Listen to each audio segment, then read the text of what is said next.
అత్తని ఎడ్యుకేట్ చేస్తున్న టీచర్ కోడలు. ఒకరోజు రఘు ఎంతో ఆనందంగా ఇంటికి వస్తాడు. చేతిలో స్వీట్ బాక్స్ కూడా ఉంటుంది. అంతేకాదు 2 పట్టుచీరలు కూడా ఉంటాయి. ఇది చూసిన సూరమ్మ అలాగే రోజా ఇద్దరూ ఆశ్చర్యపోతారు. ఏమిట్రా ఇవాళ ఇంత ఆనందంగా ఉన్నావు? ఏం జరిగింది? అవునండి, మిమ్మల్ని ఎంత ఆనందంగా ఎప్పుడూ చూడలేదు. ఈరోజు చాలా ఆనందంగా ఉన్నారు. చేతిలో గిఫ్ట్స్ అలాగే స్వీట్స్ కూడా ఉన్నాయి. వెంటనే గుడ్ న్యూస్ ఏంటో చెప్పేయండి. ఆ, చెప్పు చెప్పు, నేను కూడా ఎదురు చూస్తాను. నాకు ట్రాన్స్ఫర్ అయింది. ఏంట్రా మళ్ళీ ట్రాన్స్ఫర్ అయిందా? ఇదేమైనా సంతోషించే విషయమా? ఇప్పటికి 4 ఊర్లు మారాము. మళ్ళీ మారడం అంటే ఎంత కష్టంగా ఉంటుంది. ఈసారి నన్ను ఏ మారుమూల గ్రామానికో ట్రాన్స్ఫర్ చేయలేదమ్మా. పక్కనే ఉన్న సిటీకి ట్రాన్స్ఫర్ చేశారు. అంతేకాదు మనముండటానికి ఒక ఇంటిని కూడా ఉచితంగా ఇస్తున్నారు. అంతకంటే ఏం కావాలి చెప్పు? ఏమిటి, సిటీనా? వావ్! ఎన్నో రోజుల నుండి సిటీకి వెళ్ళాలని కలలు కంటున్నాను. ఇప్పుడు ఏకంగా మనం సిటీలోనే సెటిల్ కాబోతున్నాం. నాకు చాలా సంతోషంగా ఉంది. నాక్కూడా చాలా సంతోషంగా ఉంది. అందుకే ఈ గిఫ్ట్స్ మరియు అలాగే స్వీట్స్ తీసుకొనొచ్చాను. స్వీట్లు తెస్తే సరిపోద్దా? నా కోసం 2 చికెన్ ముక్కలు 2 మటన్ ముక్కలు తెస్తే నీ సొమ్మేటి అరిగిపోద్దా? బాధపడకు చార్లీ, నిన్ను మర్చిపోతానా? నీకోసం చికెన్ తీసుకొనొచ్చాను, రా వచ్చి తిను. అలా రఘు ఎంతో సంతోషపడుతూ శుభవార్త చెప్తాడు. సూరమ్మ అలాగే రోజా కూడా ఎంతో సంతోషపడతారు. అలా వారు తమ సామాన్లన్నీ సర్దుకొని పట్నంలో ఉన్న ఇంటికి వెళ్తారు. అబ్బా! ఇల్లు భలే ఉందిరా! ఇంత అద్భుతమైన ఇంటిని నేను ఎప్పుడూ చూడలేదు. ఇంత పెద్దిల్లు మన కోసమేనా? అవునమ్మా, ఈ ఇల్లు మనకోసమే. అంతేకాదు 1 సంవత్సరం పాటు మనం అద్దె కూడా కట్టాల్సిన పనిలేదు. ఏవండి, మన ఇంటి బయట పెద్ద పార్క్ అలాగే స్విమ్మింగ్ పూల్ కూడా ఉంది. చుట్టుపక్కల ఉన్న వాళ్ళందరూ పార్క్లో స్విమ్మింగ్ పూల్లో ఆడుకుంటున్నారు. అది కమ్యూనిటీకి సంబంధించిన పార్క్. మన కమ్యూనిటీలో ఉన్న వాళ్ళందరూ అందులో ఆడుకోవచ్చు. హ్మ్, నాకు కూడా ఇల్లు బాగానే నచ్చింది. మన రేంజ్కి కాకపోయినా పర్లేదు, బాగానే ఉంది. వెంటనే ఓ మంచి గర్ల్ ఫ్రెండ్ని వెతుక్కోవాలి. ఎంతకాలం ఇలా సింగిల్గా ఉంటాం? ఇంత పెద్ద కమ్యూనిటీలో నా కోసం ఒక పప్పి పుట్టుండదా? పుట్టే ఉంటదిలే. అంటూ చార్లీ గర్ల్ఫ్రెండ్ని వెతుక్కుంటూ ఇంటి నుంచి బయటకు వెళ్తాడు. ఇల్లు నిజంగా చాలా బాగుందండి. నాకు చాలా నచ్చింది. అలాగే చుట్టుపక్కలున్న వాళ్ళందరూ పెద్ద ధనవంతుల్లా ఉన్నారు. ఇక్కడ అందరూ ఇలాగే ఉంటారు. మీరు కూడా వీళ్లతో కలిసిపోవాలి. సరే, ఇక నేను ఆఫీస్కి వెళ్తాను. నాకు బయట చాలా పనులున్నాయి. రోజా మరియు సూరమ్మ ఇద్దరూ కలిసి తమ ఇంటిని సర్దుకుంటూ ఉంటారు. ఇంతలో ఎవరో ఇంటి తలుపు కొడతారు. ఎవరండి మీరు? మీకేం కావాలి? Hi, my name is Pramila. నేను మీ ఎదురుగా ఉన్న విల్లాలో ఉంటాను. మీరు కొత్తగా రావడం చూసి ఇలా వచ్చాను. ఓ, అవునా? రండి, లోపలికి రండి. బాగా ఎండగా ఉంది కదా? Too hot. మీ ఇంట్లో ఏసీ లేనట్టుంది? ఆ, లేదండి. అంటే మేము ఇంటికి రాకముందు ఒక పల్లెటూరులో ఉండేవాళ్ళం. అక్కడ మాకింత వేడిగా ఉండేది కాదు. అందుకే మేమెప్పుడూ ఏసీ కొనుక్కోలేదు. వాట్? విలేజ్ నుంచి వచ్చారా? నేనెప్పుడు విలేజ్ గురించి వినటమే కానీ అక్కడికెప్పుడు వెళ్ళలేదు. ఇంతకీ ఈవిడెవరు? ఈవిడ మా అత్తయ్య గారు. పేరు సూరమ్మ. వాట్?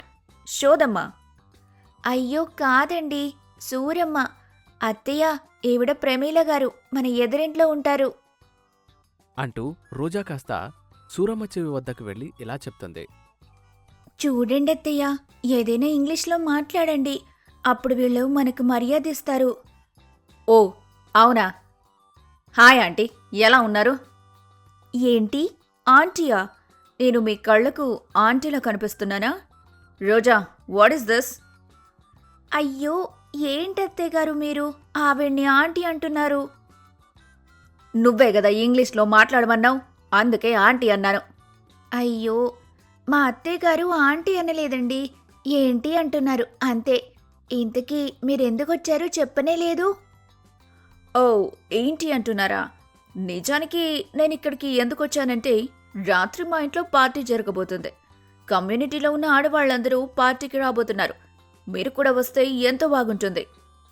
అలా ప్రమీల రోజాని మరియు సూరమ్మని పార్టీకి ఆహ్వానించి అక్కడి నుంచి వెళ్ళిపోతుంది. అసలు ఈవిడ మన ఇంటికి ఎందుకు వచ్చినట్టు? చెప్పారుగా అత్తయ్య, పార్టీకి ఆహ్వానించడానికి. ఏంటి, ఈవిడ పార్టీ పెట్టబోతుందా? ఇది ఎలక్షన్ల సీజన్ కూడా కాదు. ఇంతకీ ఏం పార్టీ పెట్టబోతుందట? ఏం పార్టీ పెట్టినా సరే నేను ఎప్పుడు ఓటు వేసేవాళ్లకే వేస్తాను. ఈవిడ ఎంత డబ్బిచ్చినా సరే నేను మాత్రం నా పార్టీకి అన్యాయం చేయలేను. అయ్యో అత్తయ్య, పార్టీ అంటే పొలిటికల్ పార్టీ కాదు. ఆడవాళ్లందరూ కలిసి ఒక చోట చేరి సరదాగా సమయాన్ని గడుపుతారు. అలా ఆవిడ మనల్ని కూడా ఈ పార్టీకి ఆహ్వానించింది. మనం కూడా సాయంత్రం 7 గంటలకి వారింటికి వెళ్లాల్సుంటుంది. ఓ అవునా, సరేలే, వెళ్దామైతే. అలా ఆ రాత్రి సూరమ్మ మరియు రోజా ఇద్దరూ చక్కగా తయారై చార్లీని తీసుకుని ప్రమీల ఇంటికి వెళ్తారు. కమ్యూనిటీ ఆడవాళ్ళందరూ ప్రమీల ఇంట్లోనే ఉంటారు. ఏ ఇదేటి నాకిక్కడికి తీసుకొచ్చారు? ఏటమ్మా ఇక్కడ అందరూ ఆడమందే ఉన్నారు? ఏటి ఇక్కడ డ్వాక్రా మీటింగు గట్ అవుతుందా ఏటి? ఆ, ఏదైతే నాకెట్లే, మనం మన పప్పిని ఎతుక్కుందాం. మన కాలనీలో ఉన్న ఆడవాళ్లందరూ ఇక్కడే ఉన్నట్టున్నారుగా. ఇంతకీ వీళ్ళంతా ఇక్కడుంటే మరి వాళ్ళింట్లో ఎవరు వంట చేస్తున్నారు? అవన్నీ మనకెందుకత్తయ్య, పదండి వెళ్ళి వాళ్ళని పలకరించి ఒక టీ తాగి ఇంటికి వెళ్ళిపోదాం. హాయ్, వచ్చారా? మీకోసమే వెయిట్ చేస్తున్నాం. ఇది మీ కుక్కపిల్ల? ఏటి ఈ లిప్స్టిక్ ఆంటీ నన్ను చూసి కుక్కపిల్ల అంటుంది? మీరు చెప్పండర్రా నా పేరు చార్లీ అని. ఏ ఆంటీ, పతాహో మే కౌన్? చార్లీ. నువ్వు ఈ సిటీలోనే ఎవరికి తెలీదు. నన్ను ఈ హోల్ ఇండియా గుర్తుపడుతుంది. అమలాపురంలో నా రేంజ్ ఏంటో తెలుసా? నాకెంతమంది భయపడతారో తెలుసా? ఆ గొడవలు సెటిల్మెంట్లు అన్నీ వదిలేసి ఇలా జనజీవన స్రవంతిలో కలిసిపోయినంతే. అట్లుంటుంది మనతోని. అవునండి, వీడి పేరు చార్లీ. వీడిని నేను పుట్టింటి నుండి తెచ్చుకున్నాను. వీడు లేకపోతే నేను ఒక్క క్షణం కూడా ఉండలేను. చార్లీ, నువ్వలా బయటికి వెళ్ళాడుకో. ఈ మాత్రం దానికి నాకెంత రెడీ చేసి ఇక్కడికి తేడం ఎలా? అంటూ చార్లీ బయటకు వెళ్లి ఆడుకుంటూ ఉంటాడు. ఇంతలో ప్రమీల రోజాని మరియు సూరమ్మని అందరికీ పరిచయం చేస్తూ ఉంటుంది. యు నో వాట్, ఈవిడ మధ్యాహ్నం నన్ను ఆంటీ అన్నారు. ఏంటి, నిన్ను పట్టుకొని ఆంటీ అన్నారా? నువ్వు చూడ్డానికి ఎంతో అందంగా యంగ్గా ఉన్నావు. అయినా ఈవిడ ఆంటీ అనాలని ఎందుకు అనిపించిందండి మీకు? నేనేమి కావాలని అనలేదమ్మా. పుట్టింది పల్లెటూరులో. అసలు బడి ముఖం కూడా ఎప్పుడు చూడలేదు నేను. ఆ తర్వాత పెళ్ళయింది. మళ్ళీ మా ఆయన నన్ను మరొక పల్లెటూరుకి తీసుకెళ్లాడు. అక్కడ మేము మాట్లాడుకునే భాష వేరుగా ఉంటది. ఇక్కడ మీరేమో హాయ్ బాయి హలో బూలో అని మాట్లాడుతూ ఉంటారు. నిన్ను చూడగానే ఏదైనా ఇంగ్లీష్లో మాట్లాడాలనుకున్నాను. ఆంటీ తప్ప నాకు ఎంగిల్ పీస్లో ఇంకేం రాదు.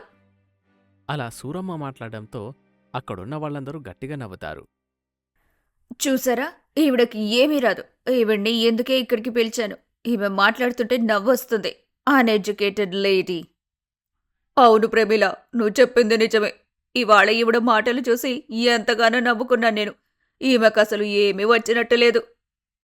అలా అక్కడున్న ఆడవాళ్ళందరూ సూరమ్మపై జోకులు వేసుకుంటూ నవ్వుకుంటూ ఉంటారు.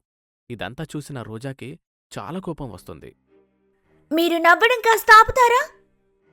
అలా రోజా అరవడంతో ఎక్కడో బయట ఆడుకుంటున్న చార్లీ పరిగెత్తుకుంటూ లోపలికి వస్తాడు. ఇది మా రోజా వాయిస్ లాగా ఉంది. ఏటిది ఎంత గట్టిగా అరిసింది? ఏదో గొడవ అవుతుందా ఏటి? అంటూ చార్లీ లోపలికి వస్తాడు. ఏం మాట్లాడుతున్నారు మీరు? వయసులో ఉన్న పెద్దావిడ్ని ఇలా తక్కువ చేసి మాట్లాడటం మీకేమైనా బాగుందా? ఏమన్నారు? అన్ఎడ్యుకేటెడ్ లేడీయా? చూస్తూ ఉండండి, ఒక్క నెలలో మా అత్తగారు మీ అందరికంటే మంచి ఇంగ్లీష్ మాట్లాడతారు. అలా రోజా సవాల్ చేసి తన అత్తగారిని తీసుకుని అక్కడ్నుంచి ఇంటికి వెళ్ళిపోతుంది. విన్నారుగా మా రోజా శపథం. మా రోజా తలుచుకుంటే ఏదైనా చేస్తుంది. ఓ ఇంగ్లీష్ ఆంటీ, ఓ లిప్స్టిక్ ఆంటీ, ఏదైనా చేస్తుంది మా రోజా అంటూ చార్లీ కూడా ఇంటికి వెళ్తుంది. ఏంటి రోజా ఇది? నువ్వేంటి అలా సవాల్ చేశావు? మరేం చేయమంటారత్తయ్యా? వాళ్ళు మీ గురించి అలా మాట్లాడటం నాకేమీ నచ్చలేదు. నువ్వు సవాల్ చేసావు బాగానే ఉందమ్మా. మరి నేను ఎలా ఇంగ్లీష్ నేర్చుకోవాలి? నేనున్నానుగా అత్తయ్యా, నేను మీకు ఇంగ్లీష్ నేర్పిస్తాను అంటూ రోజా సూరమ్మకి పాఠాలు చెప్పడం మొదలుపెడుతుంది. రఘుచేత ఒక బోర్డు తెప్పించుకొని లెసన్ స్టార్ట్ చేస్తుంది. ఏంటే ఈ బోర్డు చేతిలో కర్ర కూడా పట్టుకున్నావు? కొంపదీసి కొడతావా ఏంటి? చూడండి అత్తయ్యా, నేనివాల్టి నుంచి మీ కోడల్ని కాదు. అయ్యో, ఏమైంది? కొంపదీసి నా కొడుకు విడాకులిస్తున్నావా రోజా? అబ్బా, కాదత్తయ్య. ఇవాల్టి నుండి నేను మీకు టీచర్ని. ఈ రోజు నుండి నేను మీకు ఇంగ్లీష్ నేర్పించబోతున్నాను. అంటూ రోజా ఇంగ్లీష్ చెప్పడం మొదలుపెడుతుంది. ఆల్ఫాబెట్స్ నుండి అన్నిటినీ మొదలుపెడుతుంది. వర్డ్స్ కూడా చెప్తూ ఉంటుంది. సూరమ్మ కూడా శ్రద్ధగా నేర్చుకుంటూ ఉంటుంది. చూడండి అత్తయ్య, ఈ వర్డ్స్ రాస్తూ ఉండండి. నేను వెళ్ళి వంట చేసొస్తాను. అలా రోజా వంటగదిలోకి వెళ్తుంది. సూరమ్మ మెల్లగా నిద్రలోకి జారుకుంటుంది. మొన్నటి నుండి ఈ క్లాస్ల పేర్లతో నాకు నిద్ర లేకుండా పోయింది. ఈ రోజా వచ్చేంతవరకు హాయిగా నిద్రపోతా కాసేపు. అంటూ సూరమ్మ స్లేట్ పక్కన పెట్టి నిద్రపోతుంది. ఇంతలో అక్కడికి చార్లీ వస్తాడు. ఏ? ఇదేటమ్మా ఈ అమ్మ ఎలా పడుకునిపింది? ఓయ్ సోరమ్మ, లేవు లేవు. ఓయ్, నీకేదో ఇంగ్లీష్ నేర్పుతానని మా రోజా అంత పెద్ద శపథం చేసి కేజీఎఫ్ లెవెల్లో ఎలివేషన్ ఇస్తే నువ్వేటమ్మ ఎలా పడుకుని పోనువో? అలా చార్లీ అరవడంతో సూరమ్మకి మెలకువ వస్తుంది. ఈ చార్లీ ఒకటి నన్ను నిద్రపోనిచ్చేలా లేదు. రాస్తున్నాను లేరా? Apple ball. అబ్బా, ఆవు అంబా నరిసినట్టుంది. అలా సూరమ్మ మెల్లమెల్లగా వర్డ్స్ కూడా నేర్చుకుంటుంది. అత్తయ్య, మీరు పదాలు కూడా నేర్చుకున్నారు. మీరు వాక్యాలు నేర్చుకోవాలి. ఆ నేర్చుకున్న పదాలతో వాక్యాల్ని ఎలా సొంతంగా తయారు చేయాలో నేర్చుకోవాలి. మీరేమీ కంగారు పడకండి. నేను మీకు వాక్యాలు కూడా నేర్పిస్తాను. అలా రోజా సూరమ్మకి వాక్యాలు కూడా నేర్పిస్తుంది. సూరమ్మ రాత్రి పగలు ఎంతో కష్టపడి వాక్యాల్ని కూడా నేర్చుకుంటుంది. మరోవైపు ప్రమీల స్నేహితులతో ఇలా మాట్లాడుతూ ఉంటుంది. ఈ సూరమ్మ ఇంగ్లీష్ నేర్చుకుంటుందనుకుంటున్నావా? అసలు ఆవిడకి తెలుగే రాదు, ఇంకా ఇంగ్లీష్ అని నేర్చుకుంటుంది. ఆవిడ వయసెంత చూసారా? ఈ కాలంలో పిల్లలు ఇంగ్లీష్ నేర్చుకోవడానికే కష్టపడుతున్నారు. ఇంకా ఏ ముసలావిడ ఏం నేర్చుకుంటుంది? అంటూ సుజాత మరియు ప్రమీల తెగ నవ్వుకుంటూ ఉంటారు. కాని సూరమ్మ మాత్రం ఎంతో శ్రద్ధగా ఇంగ్లీష్ నేర్చుకుంటూ ఉంటుంది. Good afternoon Roja. What are you doing? What's for lunch? I am very hungry. అలా సూరమ్మ మాట్లాడడంతో రఘు మరియు రోజా ఇద్దరూ ఆశ్చర్యపోతారు. చార్లీ కూడా ఆశ్చర్యపోతారు. ఏటి, నేను విన్నది నిజమేనా? ఏటి ఇంత మంచి ఇంగ్లీష్ మా సూరమ్మే మాట్లాడేస్తుందా? లేదంటే ఏదైనా ఇంగ్లీష్ దెయ్యం గట్టి దీంట్లోకి దూరిపిందా? అమ్మా, అసలు నువ్వేనా? చాలా ఆశ్చర్యంగా ఉంది. నీలో ఇంత మార్పు వస్తుందని నేను అస్సలు అనుకోలేదు. నిజంగానా? నేను నిజంగా బాగా ఇంగ్లీష్ మాట్లాడుతున్నానా? అవునత్తయ్య, చాలా తక్కువ టైంలోనే మీరు ఇన్ని విషయాలు నేర్చుకున్నారు. ఇక పార్టీ ఏర్పాటు చేయాల్సిన సమయం వచ్చేసింది. అలా రోజా కాలనీలో ఉన్న ఆడవాళ్ళందరికీ పార్టీ ఇన్విటేషన్ ఇస్తుంది. ఆడవాళ్ళందరూ పార్టీకి వస్తారు. ఇంతలో అక్కడికి సూరమ్మ చేతిలో స్నాక్స్ పట్టుకుని వస్తుంది. Good evening everyone. Thanks for coming. Hi Pramila, I am so happy to see you here. It's dinner time. I made prawns biryani. Let's all eat together. అలా సూరమ్మ చెప్పడంతో అక్కడున్న ఆడవాళ్ళందరూ ఆశ్చర్యపోతారు. అందులోనూ ప్రమీల మరింత ఆశ్చర్యపోతుంది. నమ్మలేకపోతున్నాను. ఒక్క నెలలో మీరు ఎంత బాగా ఇంగ్లీష్ ఎలా నేర్చుకోగలిగారు? నా కోడలు నాకు నేర్పింది. వావ్ రోజా, ఒక్క నెలలో ఇంత బాగా నేర్పావా? నేను మామూలుగానే నేర్పానండి, కానీ మా అత్తయ్యగారే ఎంతో శ్రద్ధగా నేర్చుకున్నారు. ఈ క్రెడిట్ అంతా మా అత్తయ్యగారిదే. ఆవిడ కష్టపడ్డారు కాబట్టి ఇలా ఫ్లూయెంట్గా మాట్లాడగలుగుతున్నారు. ఏది ఏమైనా మీ అత్త కొడళ్ళిద్దరూ చాలా గ్రేట్. మీకు ఒక విషయం చెబుతాను, జాగ్రత్తగా వినండి. ఎవరికైనా ఒక భాష రానంత మాత్రాన వాళ్ళు అన్ఎడ్యుకేటెడ్ కాదు. మా ఆయన చిన్నతనంలో మా మావయ్య గారు కాలం చేశారు. అప్పుడు మా అత్తయ్య గారు పొలంలో పనిచేసి డబ్బు సంపాదించి మా ఆయన్ని కష్టపడి చదివించారు. వ్యవసాయం చేయటం అంత ఈజీ ఏమీ కాదు. అలాంటి వారిని అన్ఎడ్యుకేటెడ్ అనడం చాలా తప్పు. అలా రోజా అందరికి చెబుతుంది. అందరికీ బుద్ధి వస్తుంది. అలా రోజా ఒక టీచర్గా మారి తన అత్తగారిని చదివించి గొప్ప స్థాయికి తీసుకుని వెళ్తుంది.